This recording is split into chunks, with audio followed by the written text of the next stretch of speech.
రక్తబంధం బలమైంది, అన్ని అనుబంధాల కంటే దృఢమైంది, శాశ్వతమైంది. కానీ ఆ రక్తబంధమే వారికి శాపమైంది, ప్రాణాలకే ముప్పుగా పరిణమించింది, భవిష్యత్తు అంధకారమయం చేస్తోంది. ఇది పుష్కర కాలానికి పైగా ఆసుపత్రికే పరిమితమైన వీణా వాణిల అంతులేని కథ, తీరని వ్యధ. విధి విధించిన అనుబంధాన్ని విడదీసేందుకు ఏళ్లుగా విఫల ప్రయత్నాలు సాగుతూనే ఉన్నాయి. చివరకు వైద్య శాస్త్రానికే సవాలుగా మారిన శస్త్రచికిత్స చేయటం సాధ్యం కాదని తేల్చారు. వయసుకొచ్చిన పిల్లల్ని నీలోఫర్ నుంచి తీసుకువెళ్లాలని తల్లిదండ్రులకు సూచించారు.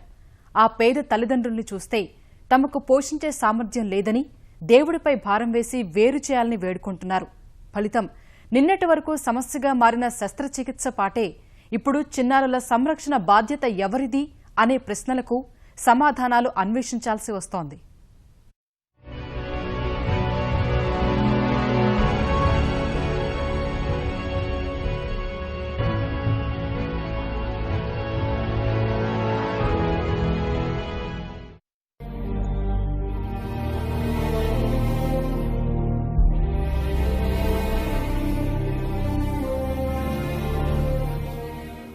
వీణా వాణి శస్త్రచికిత్సలో మళ్లీ సందిగ్ధం.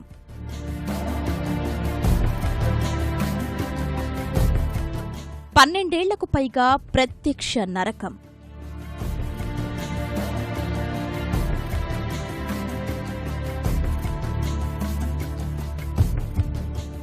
నీలోఫర్ ఆస్పత్రే వారికి ఇల్లు.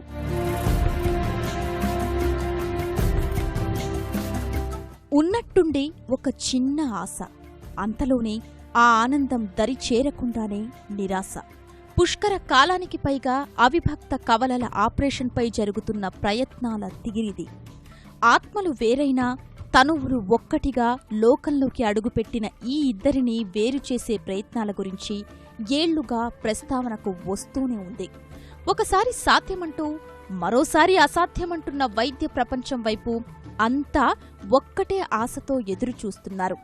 ఏ రోజుకైనా వైద్యులు వారికి పునఃజన్మను ప్రసాదించకపోతారా అనే నమ్మకంతో ఉన్నవారంతా ముక్కుపచ్చలారని ఆ చిట్టి తల్లుల కోసం అది తప్పనిసరిగా జరిగి తీరాలని మనస్ఫూర్తిగా కోరుకుంటున్నారు.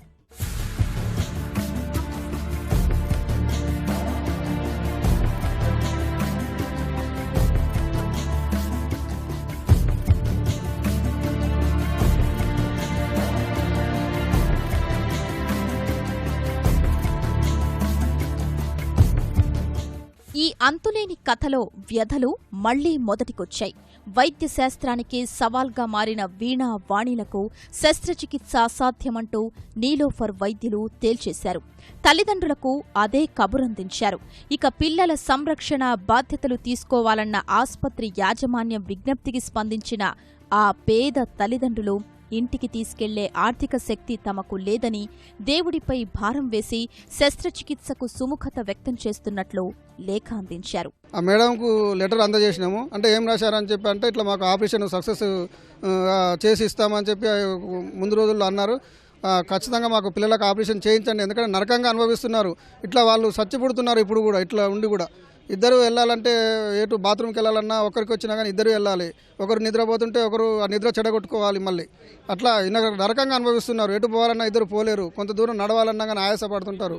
ఇప్పుడు ప్రస్తుతం ఒక పాప బీపీ టాబ్లెట్ కూడా వేసుకుంటున్నారు. కాబట్టి ఆ పిల్లలు ఆ నరకం నుంచి పడేయాలని మేము ప్రభుత్వాన్ని కోరుకుంటున్నాం. ఇంటికి తీసుకెళ్తే వాళ్ళకు ఎన్నో ఇబ్బందులు ఎదురుతాయి. అలాంటివి మేము అన్నీ నరకంగా చూడలేము. కాబట్టి దేవుని మీద భారం వేసి తెలంగాణ ప్రభుత్వం ముందుకొచ్చి మా పిల్లలకు ఆపరేషన్ చేయాలని వేడుకుంటున్నాం. ఇప్పుడేంటి ఈ అవిభక్త కవలల భవితవ్యం? ఇక్కడ చూస్తే నీలోఫర్ పిల్లల ఆస్పత్రి కాబట్టి 12 ఏళ్లు దాటిన వీణా వాణిలు ఉండేందుకు నిబంధనలు అంగీకరించవని ఆస్పత్రి వర్గాలు చెప్తున్నాయి. కాబట్టి వారిని ఇంటికి తీసుకెళ్లాలని తల్లిదండ్రులకు సూచించారు. అక్కడ చూస్తే ఆటో డ్రైవర్గా పనిచేసే మురళి తనకు వీణా వాణిల్ని పోషించే శక్తి, వారికి ప్రత్యేక జాగ్రత్తలు తీసుకునే సామర్థ్యం లేదని ఆవేదన వ్యక్తం చేస్తున్నాడు. వారికి వీణా వాణిలతో పాటు బిందు, సింధు అనే మరో 2 ఆడపిల్లలున్నారు. కాబట్టి ప్రాణానికి ముప్పున్నప్పటికీ శస్త్రచికిత్స చేయాలని వేడుకుంటున్నారు. భగవంతుడిపై భారం వేసి ఆపరేషన్ చేయాలని కన్నీళ్ల పర్యంతమవుతున్నారు. రెక్కాడితే కానీ డొక్కాడిన పరిస్థితులు. ఇంకిద్దరు ఆడపిల్లలు ఉన్నారు. రోజు కూలి పనికి వెళ్ళే మేము ఒక నెల 2 నెలలు 3 నెలలు కూలి పనికి పోతే కానీ మేము ఇక్కడ మాకు ఒక 200 కిలోమీటర్ల దూరం ఉంటుంది సార్ ఇది హైదరాబాదు. అక్కడి నుంచి ఇక్కడికి నలుగురు రావాలంటే నలుగురికి ఒక 2000 రూపాయలు ఛార్జీలు అవుతుంది, మాకు తిండి ఖర్చులు అవుతాయి సార్. నలుగురం రావాలి, పిల్లలు ఇద్దరు మేమిద్దరు నలుగురం వచ్చి పోవాలంటే ఒక 8000 10,000 దాకా ఖర్చు వస్తుంది సార్. దానికి ఆ స్తోమత లేక రాలేకపోతున్నాం తప్ప మేము మా పిల్లలు చూసుకోలేక కాదు. లేదంటే మా పిల్లలకు ఇంకా దూరమైన ఏ తల్లిదండ్రులైనా ఊరుకుంటారా సార్. మాకు అలాంటి కాకుండా మాకు పిల్లల్ని చూసుకోవాలని ఉన్నది కానీ చూడలేని పరిస్థితి. పిల్లలకు ఆపరేషన్ చేస్తే సక్సెస్ కాదు. నీలోఫర్ హాస్పిటల్లో 12 సంవత్సరాల వరకే అనుమతి పిల్లలకు. మీరు ఇంటికి తీసుకెళ్తారా లేకపోతే ఏదన్నా హోమ్లో వేస్తారా, మేము గవర్నమెంట్కి లెటర్ పెడతాము అని మాకు చెప్పారు సార్. కానీ మేము ఇంటికి తీసుకెళ్తే మాకు ఇంక 2 ఆడపిల్లలు ఉన్నారు. మా ఆయన ఆటో డ్రైవర్గా చేస్తాడు, నేను కూలీనాలి పనికి వెళ్తాను. కూలీనాలి పనికి వెళ్ళి 2-3 నెలలకు ఒకసారి వీళ్ళని చూడాలనిపించినప్పుడల్లా చూసి వెళ్తూ ఉంటాము. అలాంటి వాళ్ళని మేము ఇంటికి తీసుకెళ్లి సాధు అంత స్తోమత మాకు లేదు. ఈ నేపథ్యంలోనే శస్త్రచికిత్స విషయంతో పాటు ఇప్పుడు వీణా వాణిల సంరక్షణ బాధ్యత కూడా చర్చనీయాంశంగా మారింది. వీణా వాణిలను చూస్తే 7 ఏళ్లుగా నీలోఫర్ ఆసుపత్రిలోనే ఉంటున్నారు. వారిని ప్రత్యేక వార్డులో ఉంచి కంటికి రెప్పలా చూసుకుంటూ వచ్చారు. ఆలనా పాలనంతా ఆసుపత్రి సిబ్బందే దగ్గరుండి చూసుకుంటున్నారు. వారి కోసం ప్రత్యేకంగా ఒక ఆయాను నియమించారు. చదువు చెప్పేందుకు ఒక ఉపాధ్యాయుణ్ణి ఏర్పాటు చేశారు. వీణా వాణికి ఆసక్తి ఉన్న వాటన్నింటినీ నేర్పిస్తున్నారు. వాళ్లు కూడా అందరు పిల్లల్లాగే చురుగ్గా అన్నీ నేర్చుకుంటున్నారు. శస్త్రచికిత్స కోసం జరుగుతున్న ప్రయత్నాలు, ఇతర చర్చనీయాంశాలు వారికి చేరకుండా ఆ చిన్న హృదయాలు ఎక్కడా గాబరా పడకుండా వారిని సాకుతున్నారు. ఇక్కడంతా తెలుసుకోవాల్సిన మరో ముఖ్యమైన విషయమూ ఉంది. తలలు కలిసిపోయి ఉన్న వీణా వాణిల ఆలోచనలు, లక్ష్యాలు వేర్వేరు. ఒకరు శాస్త్రవేత్తగా ఎదిగి తనలాంటి వారిపై పరిశోధనలు చేయాలని కోరుకుంటూ ఉంటే మరొకరు ఇంజనీర్ కావాలని కలలు కంటున్నారు. మరి ఇప్పుడు ఆ చిన్నారుల కలలు నిజం చేసేది ఎవరు? ఎందుకంటే విధి విధించిన ఈ బంధం ఏమవుతుందనే ఇప్పుడు అందరిలో నెలకొన్న ఆందోళన. శస్త్రచికిత్స మాట తరువాత, ఇన్నాళ్లు ఆస్పత్రిలో ఉన్నవారు ఇప్పుడు ఎక్కడుండాలి, ఎవరి సంరక్షణలో ఉండాలి అనే సందిగ్ధత ఏర్పడింది. నీలోఫర్ వైద్యులు వీణా వాణి తల్లిదండ్రులు ఇచ్చిన లేఖపై ఎలా స్పందించనున్నారు? ప్రభుత్వం ఎలాంటి నిర్ణయం తీసుకోనుందనే అంశంపై ఇద్దరు అక్కాచెల్లెళ్ల భవితవ్యం ఆధారపడి ఉంది.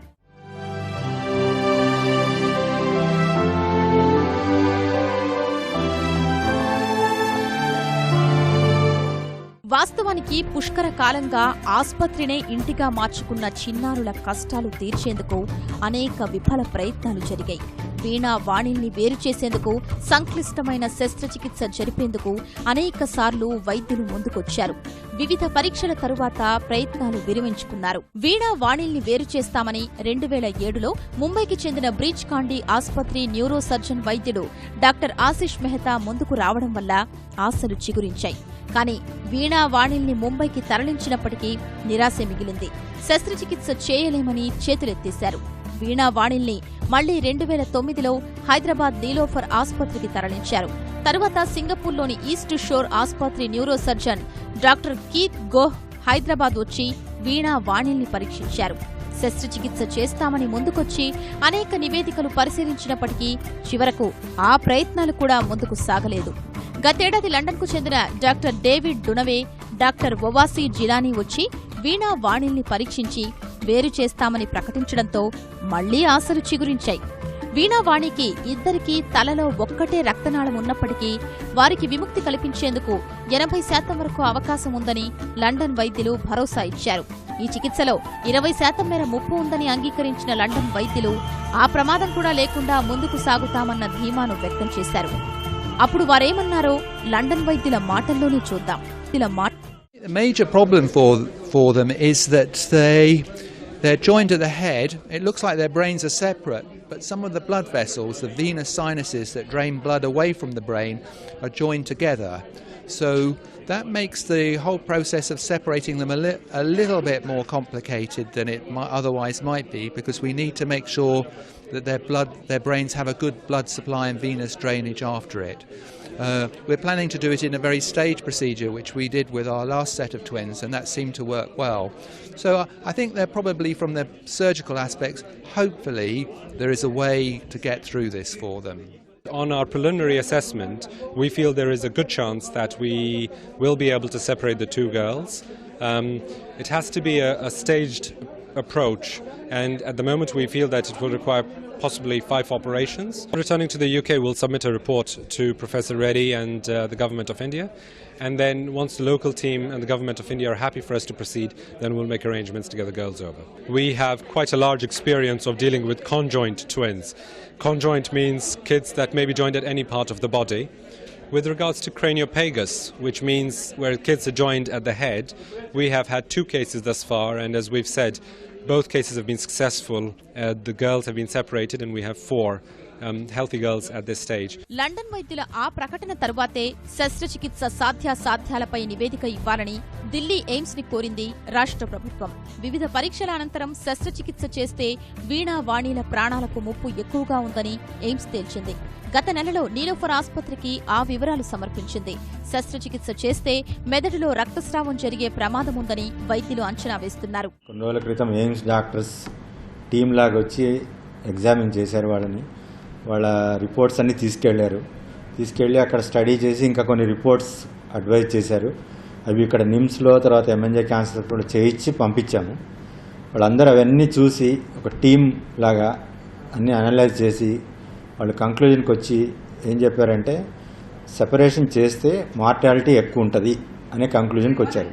ఈ నేపథ్యంలోనే ప్రాణాలకు ముప్పు ఎక్కువగా ఉన్నందున ఏం చేయాలో నిర్ణయం తీసుకోవాలని తల్లిదండ్రులకు నీలోఫర్ ఆసుపత్రి వైద్యులు తెలిపారు. తరువాతే దేవుడిపై నమ్మకం ఉంచుతున్నామని తల్లిదండ్రులు ఆసుపత్రికి లేఖ అందజేశారు.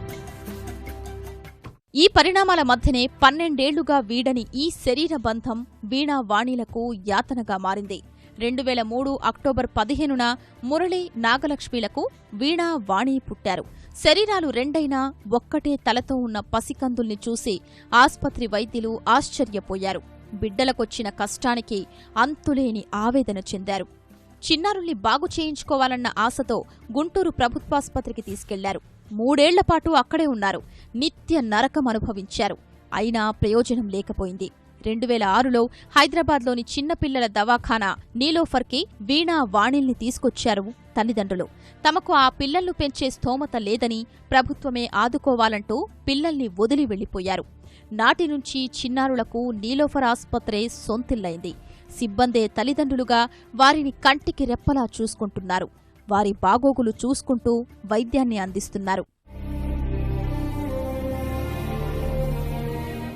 వైద్య శాస్త్రానికే సవాల్గా నిలిచిన వీణా వాణిలు అసలలా ఎందుకు జన్మించారు? అసలు క్రేనియోఫాగస్ కంజాయింట్ ట్విన్స్ అంటే అర్థమేంటి?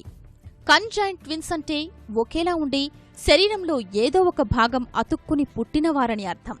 ఇలాంటి వారు చాలా అరుదుగా జన్మిస్తుంటారు. సుమారు 1,89,000 మంది చిన్నారుల్లో ఏ ఒక్కరో ఇలా అతుక్కుని పుడతారు. ఆసియాలోని కొన్ని భాగాల్లో, ఆఫ్రికా, బ్రెజిల్ దేశాల్లో ఎక్కువగా జన్మిస్తూ ఉంటారు. ఇలా కలిసి పుట్టే వారిలో మగపిల్లలతో పోల్చితే ఆడపిల్లలు 3 వంతులు అదనంగా జన్మిస్తున్నారని వైద్య నిపుణులు తేల్చారు. తల్లి గర్భం దాల్చిన సమయంలో భ్రూణం విచ్ఛిత్తి చెంది అవిభక్త కవలలుగా జన్మిస్తారని వైద్యశాస్త్రం చెబుతోంది. క్రానియోఫాగస్ అంటే తలలు అతుక్కోవటం అనర్థం. అయితే శరీరంలో ఇతర భాగాలు అతుక్కుని పుట్టిన వారికి ఇప్పుడున్న అత్యాధునిక సాంకేతికతతో శస్త్రచికిత్స చేయడం పెద్ద విషయం కాదు. తలలు అతుక్కుని పుట్టిన చిన్నారుల్ని విడదీయడం మాత్రం అత్యంత ప్రమాదకరంగా చెప్తున్నారు. ఇదే ఇంతకాలం వీణావాణిల పాలిట శాపంగా మారింది.